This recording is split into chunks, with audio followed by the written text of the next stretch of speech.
मैं इमरान खान हूं। सबसे पहले पाकिस्तान तहरीक इंसाफ ने एक एतराफ़ किया है।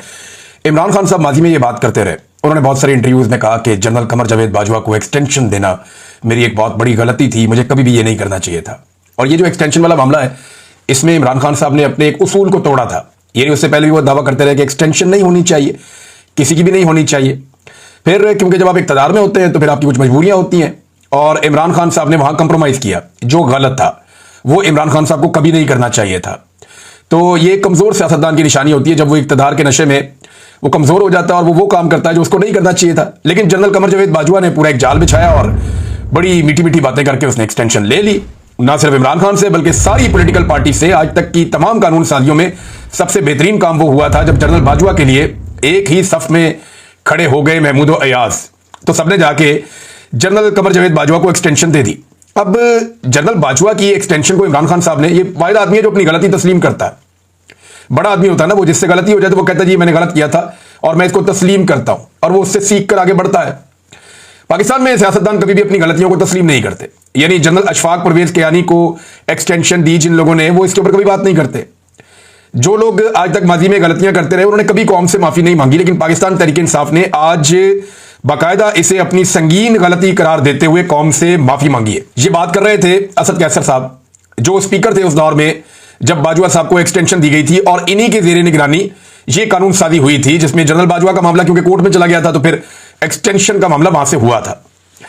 अब जनरल कमर जावेद बाजवा को एक्सटेंशन देना हमारी सबसे बड़ी गलती थी और एक तारीखी संगीन गलती थी जिस पर हम कौम से माफी मांगते हैं। तारीखी तौर पर गलत फैसला था। तो ये पाकिस्तान तहरीक इंसाफ ने कहा, और ये जिसके लिए हम पूरी कौम से माजरत ख्वाह है। इस वक्त तहरीक इंसाफ ने दुखती रख को छेड़ा है। इस पे महमूद अचकज़ई साहब ने भी कहा कि जी ये तो मिलनी नहीं चाहिए किसी को भी, किसी भी जगह पे एक्सटेंशन नहीं होनी चाहिए, हम उसका कभी भी साथ नहीं देंगे। तो बात तो उसूल की है, जब आप किसी को एक्सटेंशन देते हैं तो उसके नीचे जितने भी ऑफिसर्स होते हैं उन सबका हक मारा जाता है। पूरा का पूरा एक बैच जो है वो महरूम हो जाता है तरक्की से, और सारा का सारा जो स्ट्रक्चर है इदारे का जो पूरा बना हुआ है कानूनी, वो बिगड़ जाता है।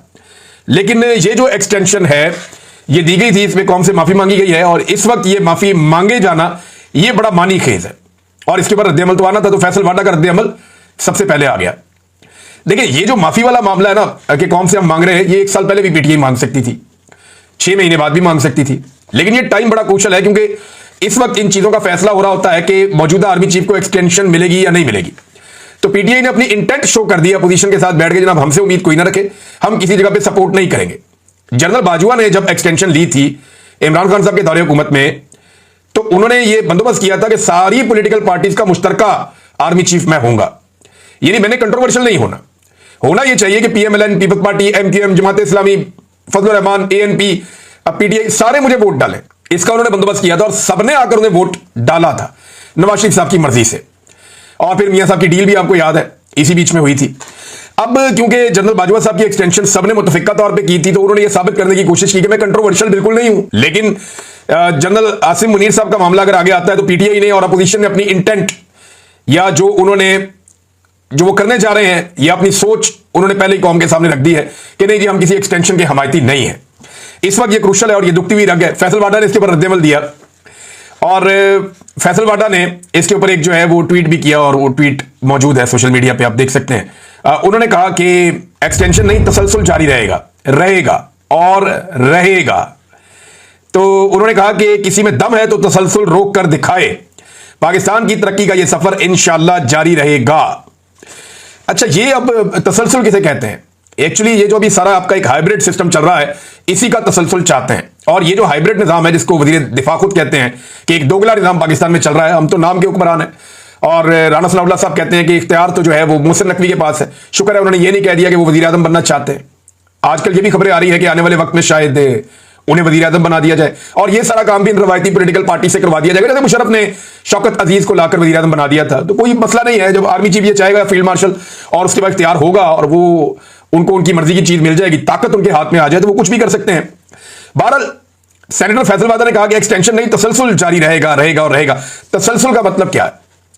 यानी वो इसको एक्सटेंशन नहीं कह रहे कि एक और एक्सटेंशन शायद ना हो, लेकिन तसलसल का मतलब है जो सवाल हमने पिछले वीलॉग में उठाया कि क्या नई तकरीरी दोबारा से एक्सटेंशन मिलेगी और आर्मी चीफ जो है वो आगे बढ़ेंगे, यानी एक्सटेंशन मिल गई और 5 साल आगे बढ़ेंगे।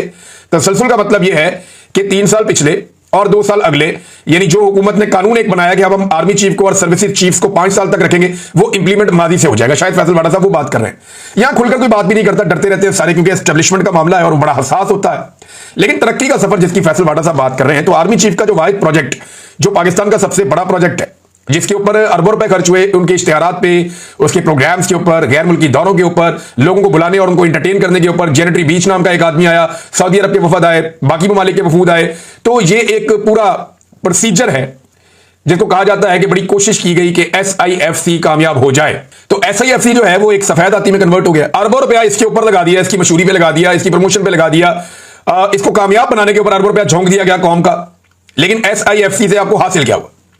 कुछ भी हासिल ना हो सका। दावा यह किया गया था जब आर्मी चीफ ने इसकी बुनियाद रखी, और इसके जितने भी सेगमेंट्स हैं अलग अलग, उन तमाम के ऊपर मिलिट्री अफसरान को बाकायदा, कुछ सर्विंग और कुछ रिटायर, उनको जिम्मेदारियां दी गई थी कि SIFC को पूरी तरह से फौज का इदारा, चाहे वो रिटायर लोग हैं चाहे वो सर्विंग लोग हैं, वो इसको हेड करेंगे और कंट्रोल करेंगे। अब इसमें खुद आर्मी चीफ शामिल हैं, जो मेन लोग हैं उनके अंदर, और ये उनका ब्रेन चाइल्ड है। तो उन्हें लगा कि फौज जब सारी मिलकर बैठेगी और मिलकर हम करेंगे, तो इस हुकूमत के साथ मिलकर हम बहुत बड़ी कामयाबी हासिल करेंगे। जो इब्तदाई एक तखमीना और अंदाजा था वो ये कहा गया था कि फौरी तौर पे $100 अरब की इन्वेस्टमेंट पाकिस्तान में आ जाएगी। $100 अरब दावा किया गया फौरी तौर पे पाकिस्तान में आ जाएंगे। अब आया कितना पैसा? टका नहीं आया। यानी SIFC के जरिए से कोई बड़ी इन्वेस्टमेंट पाकिस्तान में नहीं आई जिसको आप कहें कि जनाब अरबों डॉलर पाकिस्तान में आ रहे हैं। ऐसा नहीं हुआ, बल्कि कौम का बहुत सारा पैसा इस इदारे के ऊपर लग गया। अच्छा, जो माजी से पाकिस्तान में प्रोजेक्ट चल रहे थे, जैसे कि मादनियात के हैं, गैर मुल्की कंपनियां काम कर रही हैं, ज़राअत के हैं, दीगर चीजों के, एहतियात के हैं, वो SIFC के साथ जोड़ के उनकी मादी की कारकर्दगी को इसकी खाते में डालने की कोशिश की गई। तो एक ऐसी अजीब पाकिस्तान में इस वक्त मनहूसत चल रही है, क्योंकि जाली हुकूमत है, जाली निजाम है, जबर है, फसाइयत है, जुल्म है, निजाम इंसाफ तबाह हो गया है, लिहाजा वो एक नहूसत है, उसकी वजह से तमाम इदारे डिक्लाइन हो रहे हैं। तो वहां पे भी SIFC को कोई काबिल जिक्र कामयाबी नहीं हुई।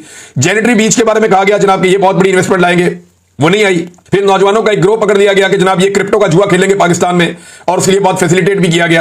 अब पता नहीं उसमें कौम का फायदा होता है नुकसान होता है, ये तो किसी को आइडिया नहीं है, लेकिन फैसले बंद कमरों में हो रहे हैं। और इसमें जो सियासतदानों की या अवामी मुंतखब नुमाइंदों की, बल्कि नुमाइंदे है ही नहीं सारे, ये तो लेटर पटर में इन्होंने पकड़े हुए हैं, फॉर्म 47 वाले, जाली फॉर्म 47 वाले। वो जो भी पकड़ा गया इकबाल संघेड़ा सियालकोट से, उसके बाद कोई सिफारिश जाती थी ना किसी MP MNA की, वो कहता था कौन सा MP कौन सा MNA, और मैंने अपने हाथ से दस्तखत किए इसके फॉर्म 47, जाली है ये। तो इस तरीके का जो है वो निजाम है। ब्यूरोक्रेसी के सामने भी बेचारे मजलूम है, ये एस्टेब्लिशमेंट के सामने भी मजलूम है। पर SIFC जो फैसल वाडा साहब कह रहे हैं कि बड़ी तरक्की का सफर नहीं रुकेगा, तो तरक्की का सफर तो बेड़ा गर्क हो गया। और अगर ये तरक्की का सफर हो रहा है तो मेरा एक सादा सा सवाल है। बहुत सारे लोग कहते हैं कि मईशत बेहतर हो गई है, बहुत सारे लोग कहते हैं कि शहबाज शरीफ ने और फील्ड मार्शल आसिम मुनीर ने मिलकर मईशत को संभाला दे दिया। भाई अगर मईशत बेहतर हो गई तो किसके लिए बेहतर हुई है? अशराफिया के लिए, शुगर माफिया के लिए, गंदम माफिया के लिए, पाकिस्तान के बड़े बड़े माफियाज के लिए, बिजली माफिया के लिए, पेट्रोलियम माफिया के लिए, या ये बड़े बड़े सियासी खानदानों के लिए और मिलिट्री एस्टेब्लिशमेंट के लिए? क्या इनके लिए मईशत बेहतर हुई है? तो फिर तो आप कह देंगे मईशत बेहतर हो गई है। यानी चंद हजार अशराफिया के जो लोग हैं उनके लिए अगर मईशत बेहतर हुई है तो फिर तो ठीक है, मईशत बेहतर हुई है। लेकिन अगर मईशत बेहतर हुई है तो 45% पाकिस्तानी, जो एक मुस्तनद रिपोर्ट्स है उनके मुताबिक, लगभग आधे पाकिस्तानी गुर्बत की लकीर से नीचे कैसे चले गए? ये आप ये दावा करते हैं ना कि मईशत बेहतर हो गई है, तो अगर बेहतर हो गई है तो फिर लोगों को गुर्बत की लकीर से ऊपर आना चाहिए। लेकिन यहां उल्टा काम हो रहा है, बजाय लोग गुर्बत की लकीर से ऊपर आए, लोग लगातार गुर्बत की लकीर से नीचे चले जा रहे हैं और जाते ही चले जा रहे हैं। और अशराफिया पाकिस्तान से बाहर अपना बंदोबस्त कर रही है। एक तो ख्वाजा आसिफ ने बताया ना कि पुर्तगाल, ये सभी जानते हैं, और इसी की उम्मत में बैठा हुआ एक वजीर है जिसने पुर्तगाल के अंदर बाकायदा प्लॉटिंग करके बेची है। और वहां पे साथ में वो जो रेजिडेंट्स है वो ऑफर करते थे कि आप प्लॉट ले लें, वहां पे रेजिडेंट्स आपको साथ मिल जाएगी। बेशुमार लोग पुर्तगाल के अंदर प्रॉपर्टियां ली उन्होंने अपने खानदानों के नाम पे, फ्रंट मैनों के नाम पे।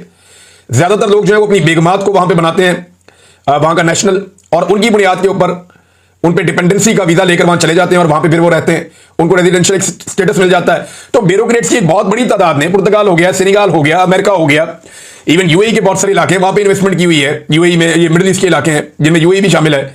सऊदी अरब के अंदर मुझे पाकिस्तानी मिले, उन्होंने कहा जी इतनी बड़ी तादाद में पाकिस्तानी यहाँ पैसा लेकर आ रहे हैं कि आप सोच नहीं सकते। क्या मतलब? उन्होंने कोई पाकिस्तानी हमसे रब्ता करता है, यहाँ गाड़ियां डाल देते हैं, कोई कहता है हम होटल बना लेते हैं, कोई कहता है हम इस कारोबार में आ जाते हैं, कोई कहता है हम कोई रेस्टोरेंट बना लेते हैं। तो पाकिस्तानी बहुत ज्यादा पैसा लेकर सऊदी अरब में आकर कारोबार करना चाह रहे हैं। यही हाल जो है वो UAE में है और बाकी मुल्कों में भी है। तो पाकिस्तान से तो पैसा बाहर जा रहा है, पाकिस्तान में तो आ नहीं रहा, और पाकिस्तानी लगातार गुर्बत की लकीर से नीचे जा रहे हैं। अब जनाब ये जो ब्यूरोक्रेसी है या एस्टेब्लिशमेंट के जितने भी चहीते हैं, ये अपने पैसे अपने फ्रंटमैनों के जरिए और फैमिलीज के जरिए बैरून मुल्क मुंतकिल कर रहे हैं, ज्यादातर अपनी बेगमात की नेशनलिटी हासिल करने के प्रोसेस में है, ताकि वक्त आते ही वो पाकिस्तान से निकल जाएं। इनका पाकिस्तान में कोई स्टेक नहीं है नादरीन, इन्होंने अल्टीमेटली पाकिस्तान से भाग जाना और हर चीज के अंदर करप्शन निकलती है। एक मजहबी फरीजा है हज, उसमें तो करप्शन नहीं हो सकती ना, लेकिन आप ये देखें कि खबर छपती है कि हज इंतजामात 2024, ये 2024 की बात कर रहा हूं, 2025 की बात नहीं कर रहा। 2025 का स्कैंडल उससे भी बड़ा है, नालायकी और नकम्मापन उससे भी बड़ा है। 70,000 हाजियों को पीछे छोड़ के चले गए, वो जा ही नहीं पाए, उन्होंने पैसे दे दिए थे सरकार को। 70,000 हाजियों ने पैसा जमा करवा दिया था, वो हज पे ही नहीं जा पाए, उनका हज ही नहीं हुआ। अंदाजा करें आप कितना बड़ा जुल्म इन्होंने किया। 2024 वाले स्कैंडल में बता रहे हैं जनाब के बहुत सारी बेजाब्तियां हुई हैं खजाने को। अच्छा, जब एस्टेब्लिशमेंट की पसंदीदा हुकूमत हो ना तो बेजाब्ती कहते हैं, बेकायदगी कहते हैं, लेकिन अगर एस्टेब्लिशमेंट को हुकूमत से कोई सरोकार ना हो या एस्टेब्लिशमेंट हुकूमत की बैक पे ना खड़ी हो तो करप्शन कहते हैं उस पैसे को। यानी अगर इमरान खान के दौर में हो तो कहते हैं ये करप्शन हो गई, और अगर नून लीग के दौर में हो तो आप कहेंगे कि बेकायदगी और बेजाब्तगी हो गई है। ये फर्क है, इसको याद रखिएगा। अच्छा जी, वो कह रही थी खजाने को 40 अरब रुपए का चूना लग गया, नुकसान हो गया है, और ये जनाब हज के इंतजामात में हुआ है। अब अंदाजा करें आपके हाजियों को भी लूटते हैं ये, सरकार को भी लूटते हैं ये, और मजहबी मामला जो है उसके अंदर भी कोई माफी ये लोग नहीं देते। नाज़रीन, फैसल वाडा साहब ने एक इंकशाफ किया और मियां जावेद लतीफ साहब बेचारे बैठ के सुन रहे थे, मुझे बड़ा तरस आ रहा था उन पे। नवाज शरीफ के जो बहुत वफादार लोग हैं उनमें एक मियां जावेद लतीफ हैं, उनकी इस बात की मैं तारीफ करता हूं कि उन्होंने वफादारी की इंतहा की है। यानी उन्हें ऐसा नहीं, अगर वो भी चापलूसी करते और एक खास रास्ते पे चलते तो वो एमएनए भी होते और उन्हें जो है वो मिनिस्टर भी बना दिया जाता। नवाज शरीफ साहब उनकी सिफारिश भी कर देते, लेकिन जावेद लतीफ साहब ने नवाज शरीफ साहब की ज्यादा गेम उठाने के चक्कर में अपनी सियासत भी खराब की, और अब उनके सामने बैठकर फैसल वाडा साहब जो बातें कर रहे थे, मुझे तरस आ रहा था जावेद लतीफ पे कि वो जवाब भी नहीं दे पा रहे, बल्कि कह रहे मेरा छोटा भाई है, कोई बात नहीं। तो फैसल वाडा साहब ने बड़ी टका के जवाब दिया और उन्होंने कहा कि देखे, हमने अपने घर पे बैठ के ना, और फैसल वाडा का घर किधर है और वो किसके साथ बैठकर बनाते हैं ये आप सब अच्छी तरह जानते हैं। उन्होंने कहा जी घर बैठ के तो हमने नवाज शरीफ की प्लेटलेस की रिपोर्टें बनाई थी, यानी घर पे बैठ के बनाई है नवाज शरीफ की प्लेटलेस की रिपोर्टें। जब पीटीआई भी ये कहती थी ना कि नवाज शरीफ बिल्कुल ठीक बाहर गए हैं, यानी उनकी प्लेटलेस गिरी हैं, तो मैंने उस वक्त चैलेंज किया था कि नवाज शरीफ साहब बरतानिया में जो आपकी पहली एक रिपोर्ट बनी थी प्लेटलेस की वो आप पब्लिक करें। और मुझे एक शख्स ने ये इतला दी थी उस वक्त कि वहां पे मियां साहब की प्लेटलेस मुख्तलिफ है उससे जो उन्होंने पाकिस्तान में शो की थी। यानी पाकिस्तान में तो प्लेटलेस इतने गिर गए थे मियां साहब के जितने आज तक किसी के नहीं गिरे। अब फैसल वाडा साहब मुंह पे कह रहे हैं जावेद लतीफ साहब के एक टॉक शो में बैठ के कि जनाब मियां साहब की जो प्लेटलेस की रिपोर्टें हम घर में बैठ के बनाते थे, और ये बहादुरी के दावे वादे बड़ी बड़ी बातें, और देखें कैसे ये आदमी पाकिस्तान से गया। यानी मियां नवाज शरीफ साहब जो है जिस तरह उन्होंने पाकिस्तान छोड़ा, ये पीएमएलएन के वर्कर के लिए कितनी तकलीफ दे बात है कि आज उनके अपने हमायती उनके सामने बैठकर कह रहे हैं कि जी मियां साहब जो है उनके प्लेटलेस की जाली रिपोर्टें बनाई थी, और जालसाजी करके मियां नवाज शरीफ साहब जाली बीमार बनकर डील करके एस्टेब्लिशमेंट से पाकिस्तान से बाहर गए। और उनके साथ बैठे हुए जो पीएमएलएन के लोग हैं, कितनी ज्यादा वफादारी है जावेद लतीफ की नवाज शरीफ से, ये सब जानते हैं।